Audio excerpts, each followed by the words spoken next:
Last time I talked about the concept of being on or switched on or keyed up or however you want to think about it. And I wanted to elaborate on that a little bit. I didn't say it to like narcissistically blow my horn or anything like that.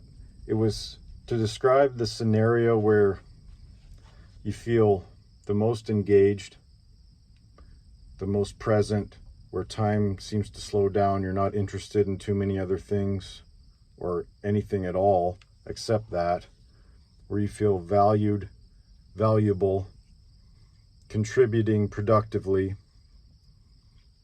And, you know, the general consensus is that you're good at that thing. That's what I mean by being on. And I hope you're out there finding your thing, whatever that is. You know, life's too short to not be doing the thing for which we're on the planet. And not everyone figures that out quickly, or maybe sometimes not at all. But my hope is that you're able to do that, because, yeah, life's too short to be doing a job that you hate, or, you know, doing something that well-meaning individuals might have urged you to do.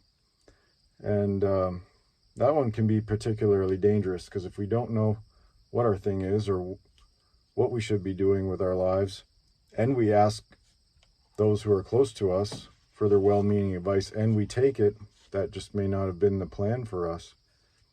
However well-meaning that might be, and however you can't fault people for that.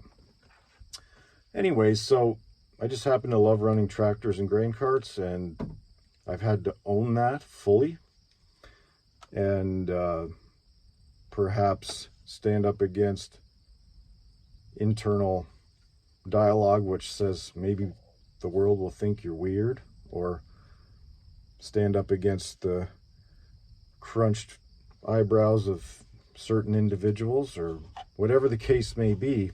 It seems that the world won't come along and just make a deliberate effort to clear the path for us to do the thing that we love to do. Sometimes there's a fight involved with it, and sometimes that fight's within ourselves. So yeah, my hope is that you know what your thing is, whatever it is.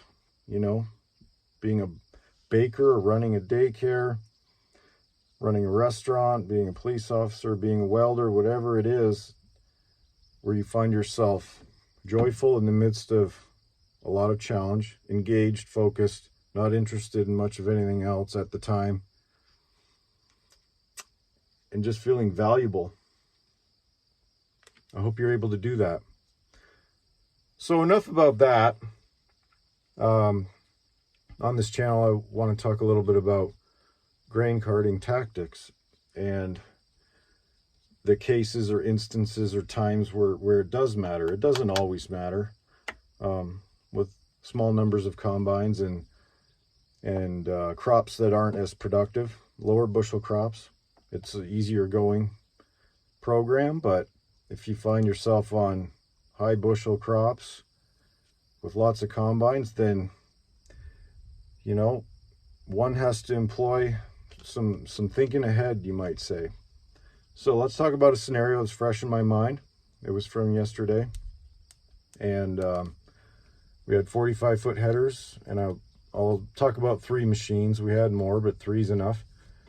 100 bushel wheat, beautiful crop, and boy, it was fun. Everyone was smiling, but it was busy for the cart.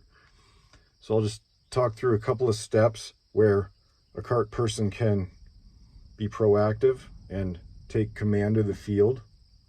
Not tyrannical control, but command, like you have a plan and you've put 2 or 3 steps of forethought into all your moves.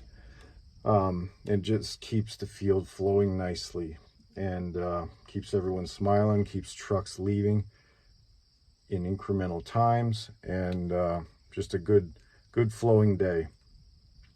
So let's look at it.